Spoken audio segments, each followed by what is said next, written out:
नमस्कार दोस्तों, स्वागत है आपका फाइट अगेंस्ट करप्शन में। और जिस प्रकार हम आपको जनता से रूबरू करवाते रहते हैं जनहित के मुद्दों से रिलेटेड, उसी से संबंध रखते हुए आज हम मिलवाते हैं आपको मंगतराम अग्रवाल जी से। सबसे पहले तो स्वागत है सर आपका।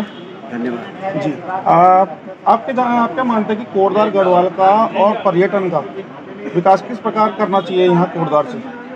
कोटद्वार में पर्यटन के दृष्टिकोण से कोटद्वार सबसे पहले तो यह है कि कोटद्वार हृदय का गढ़वाल का द्वार, ये हृदय द्वार माना जाता है। कोटद्वार की गढ़वाल की जनता कोटद्वार में आती है तो उसको ऐसा लगना चाहिए कि ये कोटद्वार एक विकसित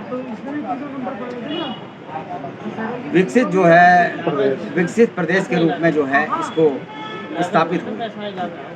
और पर्यटन की जो दृष्टिकोण से हमने जो बात कही है, तो पर्यटन के दृष्टिकोण से मैं एक सुझाव जो है ये देना चाहता हूँ।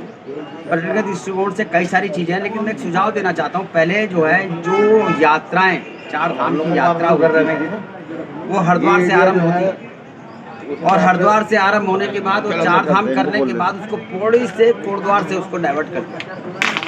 इससे पूरे क्षेत्र का विकास होगा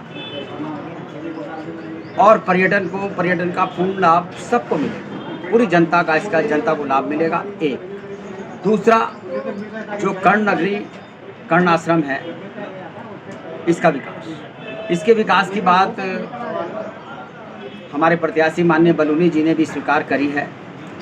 और इसको उन्होंने कहा है कि जिस प्रकार राम मंदिर का निर्माण किया गया है, उसी प्रकार यहाँ भव्य और दिव्य ये भारतवर्ष की एक धरोहर है जो कि भरत के नाम से जानी जाती है। इसका विकास पूर्ण रूप से किया जाएगा। ये माननीय मोदी जी ने भी इसको स्वीकार किया है। इसका जो है कोई जो सम्मेलन हुआ था पत्रकारों का, उसमें इन्होंने मोदी जी ने स्वीकार किया है, तो ये एक बहुत अच्छा विषय हमारे सामने आया। तीसरा, जो बस अड्डा है, उस बस अड्डे का जो बाहर से हमारी बसें आज तक 70 साल हो गए, तो 70 साल में लगातार हमारी जो बसों का संचालन है वो सड़क से होता है। बाहर जो बस अड्डा है उसकी सड़क से होता है। अब जो इस बस अड्डे को जो इसका कार्यशाला थी उसको अन्यत्र स्थापित करने की बात हो गई है, और उसके लिए करोड़ों रुपया यहाँ पर आ गया है। और अब उस बस अड्डे को तोड़कर पूरा नव निर्माण किया जाएगा और बसें अंदर से ही संचालित होंगी।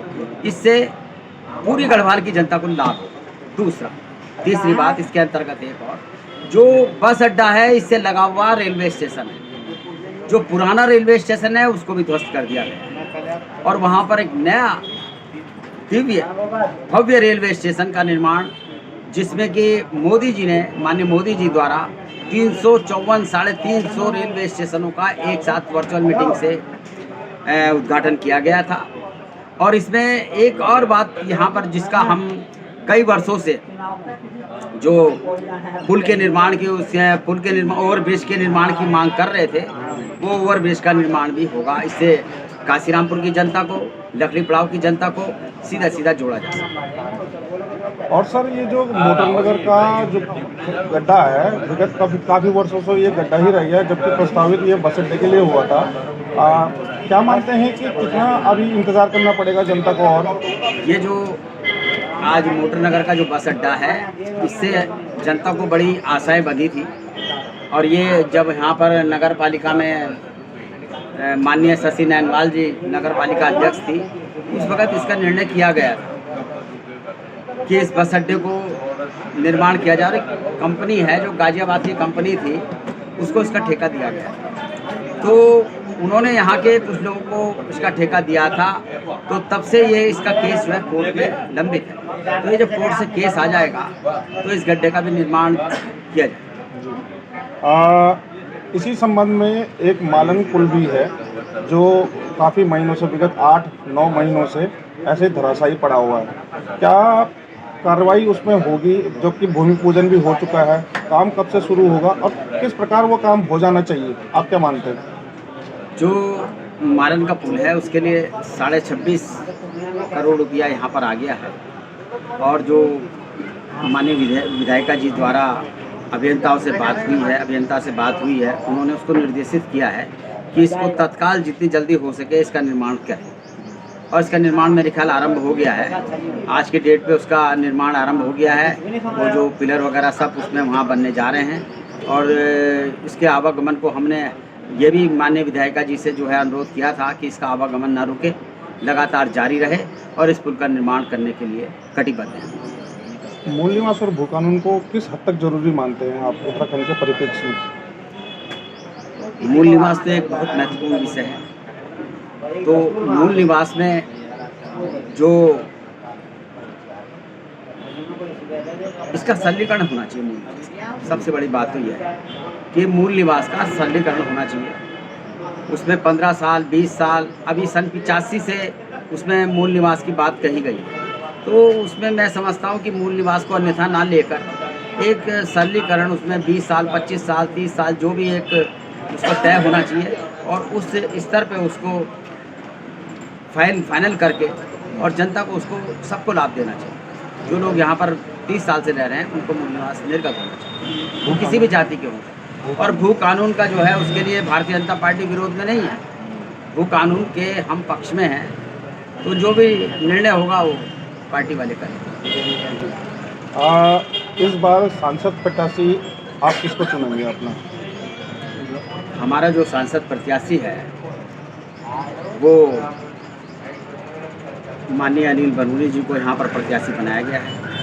और माननीय अनिल बलूनी जी एक जुझारू व्यक्तित्व के रूप में हमारे बीच में उपस्थित हैं।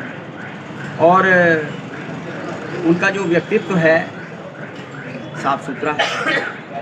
सबसे पहले मैं व्यक्तित्व की बात इसलिए कर रहा हूँ, उनका व्यक्तित्व साफ सुथरा है। वो साफ सुथरे छवि के व्यक्ति हैं। वो हमारे प्रदेश के प्रवक्ता भी रहे हैं। उन्होंने प्रदेश प्रवक्ता के रूप में काम किया है। इसके बाद माननीय मोदी जी द्वारा उनके अच्छे कार्यों को देखते हुए उनको राष्ट्रीय प्रवक्ता बना दिया गया था। फिर राष्ट्रीय प्रवक्ता से उनको जो है राज्यसभा सांसद का टिकट दिया गया। राज्यसभा सांसद के बाद जो है उनके कार्यों को देखते हुए उनको लोकसभा प्रत्याशी बनाया गया। और मुझे पूर्ण विश्वास है कि जनता जो है वोट देगी ये राष्ट्र के निर्माण के लिए। तो माननीय अनिल बलूनी जी तो हम लोगों के बीच में आ गए हैं, लेकिन जो जनता सोचती है वो राष्ट्र के निर्माण की सोच रही है। वो इस देश को अखंड बनाने की सोच रही है। वो इस भारतवर्ष की जो गति है, विकास की गति है, आज हमारी जो स्थिति है, भारतवर्ष की स्थिति है, आज नंबर 1 पे चली गई। आज माननीय मोदी जी के सामने जो है अमेरिका भी नहीं खड़ा होता, चीन भी नहीं खड़ा होता, रूस भी नहीं खड़ा होता। कभी आपने ये देखा कि अगर हमारे देश का प्रधानमंत्री जो है अमेरिका गया हो तो अमेरिका का राष्ट्रपति खड़ा हो जाए? लेकिन आज अमेरिका का राष्ट्रपति भी मोदी जी की स्वागत के लिए खड़ा हो जाए, चाहे वो चीन का राष्ट्रपति हो, चाहे वो अमेरिका के राष्ट्रपति हो। और एक बहुत मैं आपको एक बात और कहना चाहता हूँ कि अभी माननीय मोदी जी 35 वर्ष में पहली बार दुबई गए और दुबई में मुस्लिमों द्वारा जिनको लोग कह देते हैं कि मुसलमान हमको वोट नहीं देता, उन्होंने इतनी उनकी स्वागत किया, ज़बरदस्त स्वागत किया और कहा कि माननीय मोदी जी जैसा आदमी हमको कभी नहीं मिले। और हम आज जो ये वोट देंगे ये अखंड भारत के लिए। सुनने में आया कि वहाँ मंदिर भी बन चुका है, बल्कि देखने में भी आया। हाँ, वहाँ पर जो है मंदिर का निर्माण भी वहाँ पर जो है मुस्लिमों के द्वारा कराया गया है। आज 370 धारा को हटाया गया। कश्मीर की स्थिति देखिए आप, 370 को हटाया गया, जिसकी कल्पना भी नहीं करते थे कोई, रोज घपले हो रहे थे। आज वहाँ पर मोदी जी का स्वागत हो रहा है। तो आज भारतवर्ष की जो स्थिति है वो राष्ट्र निर्माण की। आज जो जनता जो वोट देगी वो माननीय मोदी जी को देगी।